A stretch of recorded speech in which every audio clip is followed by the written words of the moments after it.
So basically that's your sandwich theorem. तीन limits अगर order में है आपके पास, तीन फंक्शंस, और पहले वाले और आखिरी वाले का अगर लिमिट जो है वो सेम हो जाता है, तो बीच वाले का भी वही आंसर होगा।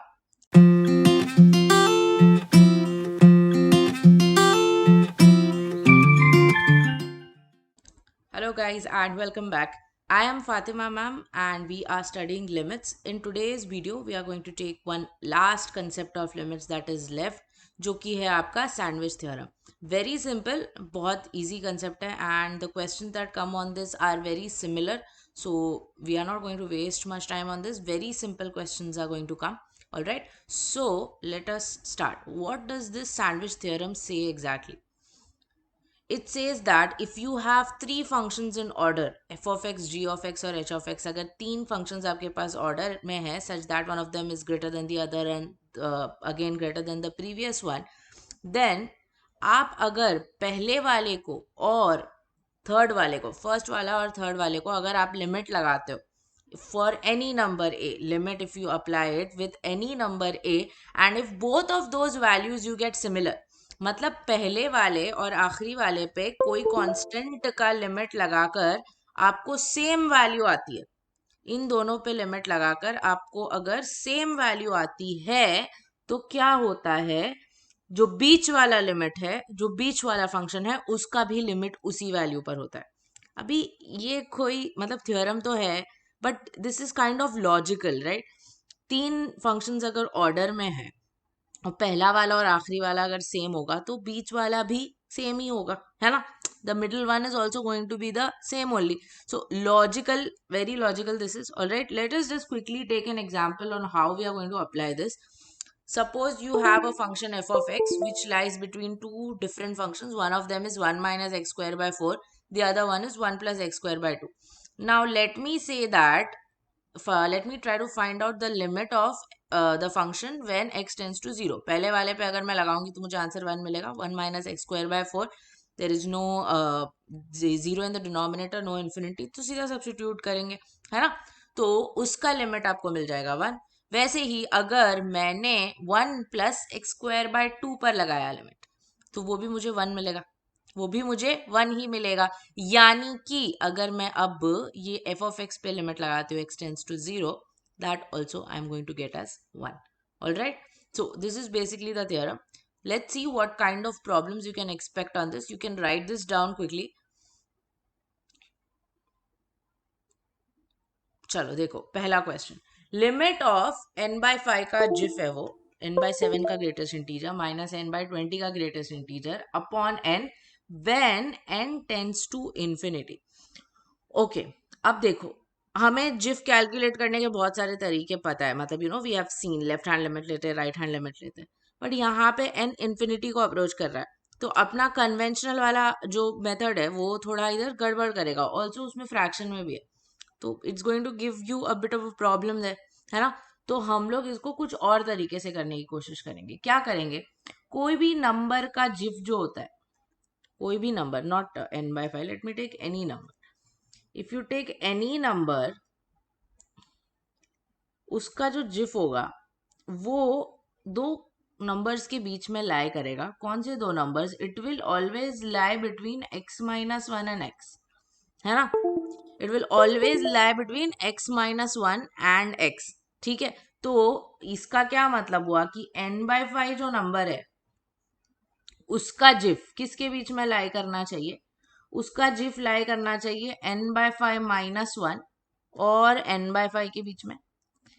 सिमिलरली n by 7 का जो जिफ है वो लाई करना चाहिए n by 7 minus 1 और n by 7 के बीच में. यस, और n by 20 का फिर क्या करेगा? n by 20 का जो जिफ होगा वो भी लाई करेगा n by 20 minus 1 और n by 20 के बीच में. हमें पर n by 20 का जिफ नहीं चाहिए, हमें n by 20 के जिफ का नेगेटिव चाहिए. तो ये इनइक्वालिटी को माइनस साइन से अगर मल्टीप्लाई कर दोगे तो इनइक्वालिटी पूरी पलट जाएगी, पूरी पलट जाएगी. मतलब माइनस n by 20 का जो जिफ है वो लाई करेगा n by 20 और सॉरी माइनस एन बाई 20 और माइनस एन बाई 20 प्लस 1, इसका नेगेटिव करोगे तो माइनस एन बाई 20 प्लस 1 आएगा। ठीक है, अब यहाँ पर तीन इक्वेशंस को ध्यान से देखो, एक इक्वेशंस नहीं सॉरी इनइक्वालिटीज को, दो और ये रहा तीन। What if I add these three, what if I add these three? What will I get? I will get n by 5 plus n by 7 minus n by 20 minus 2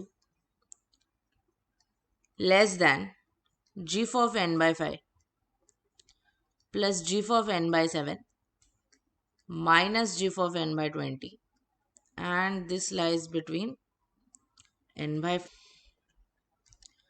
plus n by 7 minus n by 20 plus 1, वो ऊपर गलती से 20 लिख दिया, this is suppose to be 2.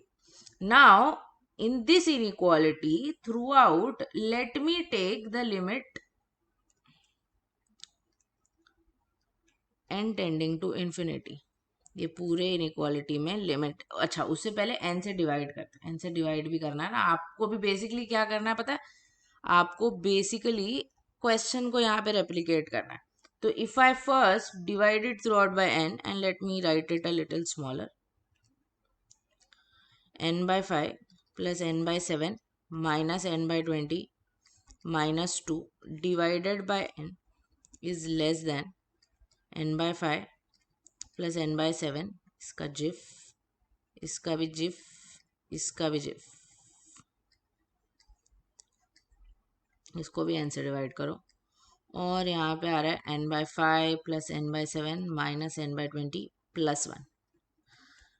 ये भी हम करेंगे n से डिवाइड और फिर क्या करेंगे, throughout we will take limit of n tending to infinity. यहाँ पे भी हम लेंगे limit of n tending to infinity, यहाँ पर भी लेंगे limit of n tending to infinity. Infinity वाले लिमिट्स तो हमने भर भर के सॉल्व किए. कैसे सॉल्व करते हैं उनको, हाईएस्ट पावर ऑफ n क्या है, इधर n का n रेज टू 1 है, न्यूमरेटर में भी है, न्यूमरेटर और डिनोमिनेटर के कोएफिशिएंट्स को फिर आपको करना पड़ेगा डिवाइड. तो इधर क्या आ रहा है, यहाँ पे आ रहा है 1 by 5 plus 1 by 7 minus 1 by 20. और गाइस यहाँ पर भी वही आने वाला है, यहाँ पर भी वही आने वाला है.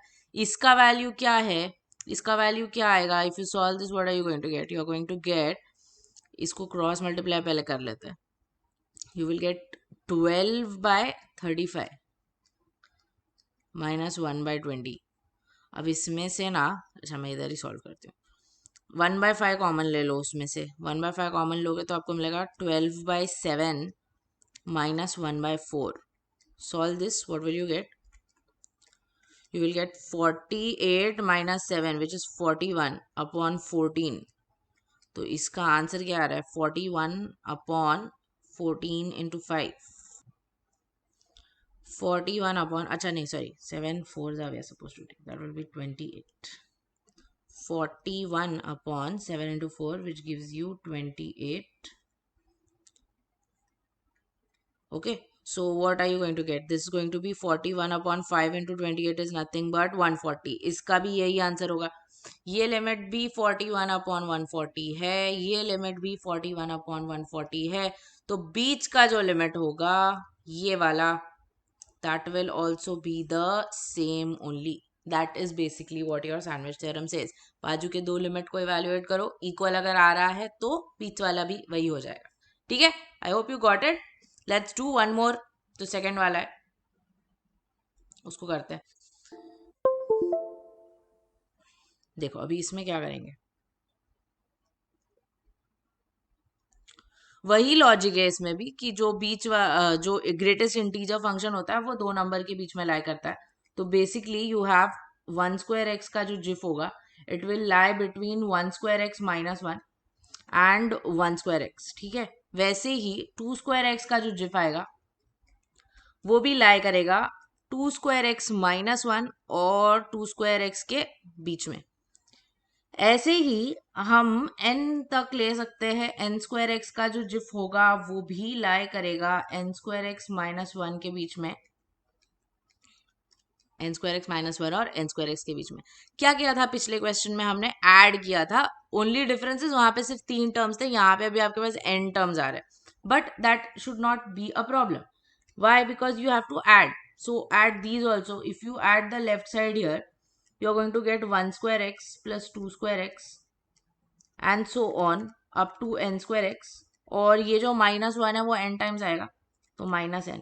ठीक है, बीच में आपको पता है क्या आने वाला है, GIF of 1 square x plus GIF of 2 square x and so on up to GIF of n square x. And finally and में क्या है, 1 square x plus 2 square x and so on up to n square x. The only difference is यहाँ पे वो -n वाला term नहीं आएगा. वही जो पिछले सम में किया था वही करना है यहाँ पर भी, divided through out by n cube here now, because यहाँ पे आपके क्वेश्चन वाले लिमिट में n क्यूब है. इसको भी करो n क्यूब से डिवाइड, इसको भी करो n क्यूब से डिवाइड, और फिर क्या करना है, लिमिट लेना है. n इन्फिनिटी को टेंड करता हुआ लिमिट लेना है. ये हो गया, यहाँ पर भी और यहाँ पर भी. अच्छा, अभी ये बीच वाला मैं लिख नहीं रही हूँ बिकॉज वही मुझे क्वेश्चन में चाहिए, तो let me just give that the name L. Alright, अब लेफ्ट साइड वाला लिमिट और ये वाला जो लिमिट है इसमें सिर्फ n का एक वो डिफरेंस है. इसको हम कैसे सॉल्व करेंगे, इसको मैं सॉल्व करती हूँ. 1 square x plus 2 square x and so on up to n square x अगर मेरे पास है, तो उसमें से अगर मैंने x कॉमन ले लिया तो मुझे क्या मिला, ये मुझे मिला n स्क्वायर का समेशन. n स्क्वायर का समेशन गाइस आपको पता है क्या होता है, n into n plus 1 into 2n plus 1 divided by 6. Correct. तो let me put that here. So what will I get, I get x into n into n plus 1 into 2n plus 1 divided by 6 minus n the whole divided by n cube. ये है आपका limit n tending to infinity left side में. ये बीच वाले को मैं नाम दे रही हूँ L. यहाँ पर भी वही आएगा, ओनली डिफरेंस इज वो -n का टर्म नहीं आएगा. अब इसका क्या आंसर होगा, ये भी limits n tending to infinity है. एक चीज का सिर्फ यहाँ पे ध्यान रखो कि यहाँ पे x जो है अब वो कांस्टेंट का काम कर रहा है. क्यों? क्योंकि लिमिट जो है वो n का अप्रोच कर रहा है इन्फिनिटी तक. ठीक है, so coefficient highest power in the denominator is n cube, in the numerator also it will be n cube. तो जो बाजू में -n है उसका कुछ फायदा नहीं है.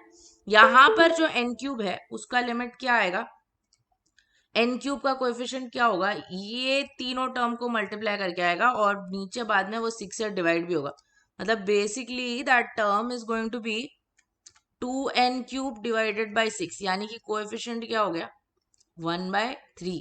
और बाहर एक x भी है, मतलब this is actually x into this, 1/3 into x which is your answer. इसका भी वही आएगा ना, सेम ही तो टर्म है, सिर्फ इसकी कमी है और वो तो यूजलेस है. तो x/3 your answer is option B. Got it. तो कुछ नहीं करना है, जो क्वेश्चन में है वो बस लाने की कोशिश करना है. Both of these problems are the same only. ठीक है, got it. So I hope you understood. ये लिख लो अच्छे से, वेरी इंपॉर्टेंट.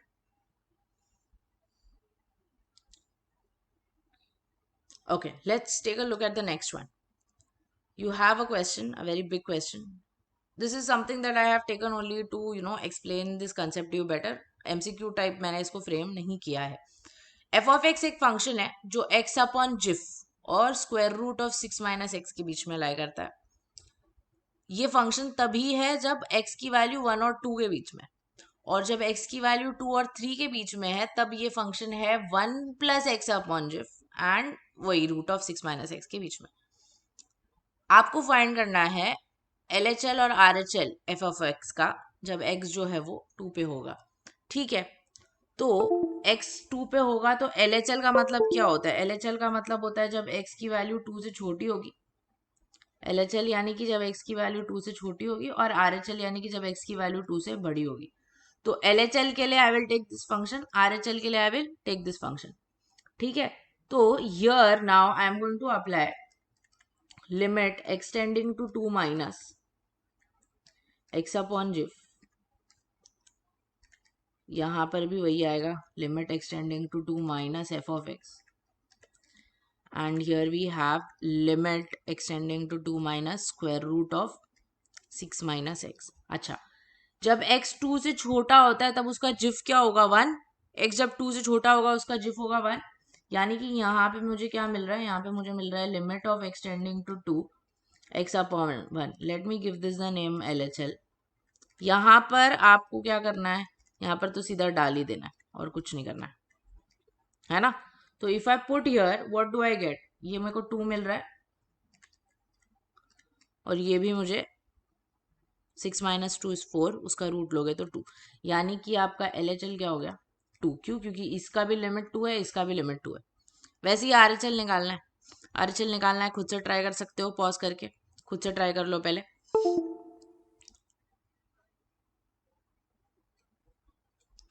ठीक है, अभी RHL के लिए आपको क्या करना पड़ेगा, यहाँ पर अप्लाई करोगे, करेक्ट. तो सेकंड वाले पे when you apply what do you get limit x tending to 2 plus of 1 plus x upon जिफ, limit extending to 2 plus f of x and limit extending to 2 plus square root of 6 minus x. ठीक है, यहां पर x जब 2 से बड़ा होगा, 2 plus यानी कि 2 से बड़ा है, 2 से जब बड़ा होगा तो जिफ की वैल्यू क्या होगी 2, है ना. तो what am I going to get, let me make a bracket here. What am I going to get, I am going to get 1 plus x upon 2, correct. इसको नाम दे दो RHL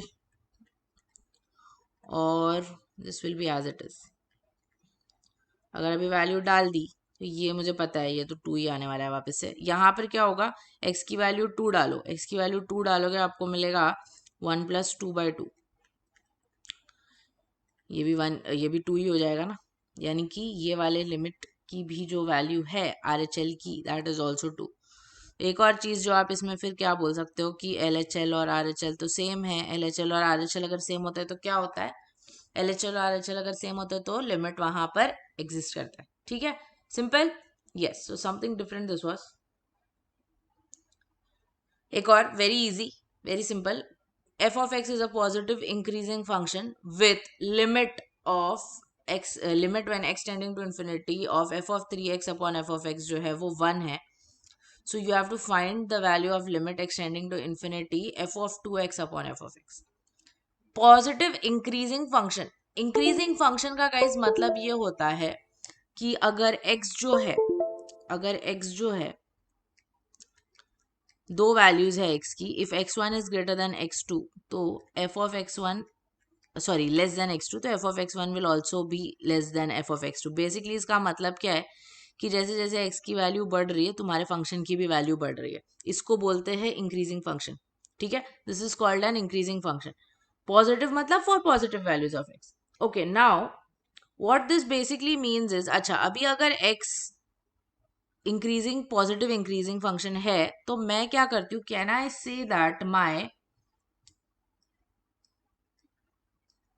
this inequality will be true. This is why they have given positive, because अगर positive number है तो double करोगे तो बड़ा हो जाएगा, ट्रिपल करोगे और बड़ा हो जाएगा. ठीक है, अगर वो पॉजिटिव इंक्रीजिंग फंक्शन है, पॉजिटिव फंक्शन है इसीलिए मैंने ये लिखा है. इंक्रीजिंग फंक्शन है का मतलब क्या, जैसे जैसे x बढ़ेगा वैसे वैसे फंक्शन की वैल्यू भी बढ़ेगी, x के साथ साथ फंक्शन की वैल्यू भी बढ़नी चाहिए.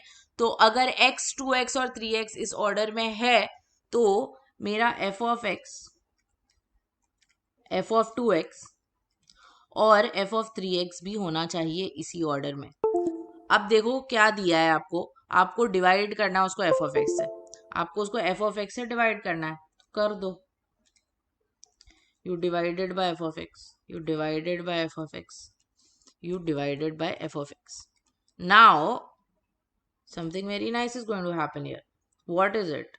This will get cancelled, this will straight away get cancelled and बाकी का मैं लगा लेती हूँ लिमिट जब x जो है वो इन्फिनिटी को अप्रोच कर रहा है. तो ये 1 हो जाएगा. यहाँ पर मुझे मिलेगा limit when x tends to infinity of f of 2x divided by f of x, और यहाँ पर मुझे मिलेगा limit when x tends to infinity of f of 3x divided by f of x. इसकी वैल्यू क्वेश्चन में दी है, इसकी वैल्यू 1 है, ये मेरा रिक्वायर्ड लिमिट है, इसकी भी वैल्यू 1 है, दोनों की वैल्यू 1 है, तो ये बीच वाले लिमिट की क्या वैल्यू होगी 1. Easy. Yes, so basically that's your sandwich theorem. तीन फंक्शंस, अगर तीन लिमिट्स अगर ऑर्डर में है आपके पास, तीन फंक्शंस, और पहले वाले और आखिरी वाले का अगर लिमिट जो है वो सेम हो जाता है, तो बीच वाले का भी वही आंसर होगा। ठीक है, so note these down. And with that, we come to the end of today's lecture, which means it's time for your homework question. बहुत ही छोटा topic, very tiny and very easy. Alright, so this is your question. काफ़ी similar लग रहा है to the second one that we did, squares वाला. तो instead of summation of squares, now here you have to use summation of cubes. That's it. Let me know the answer for this in the comment section. If you have any questions, if you have any doubts, please let me know. I'll be happy to get back to you. Thank you so much for watching, guys. I'll see you soon. Until then, bye bye, take care, and God bless you.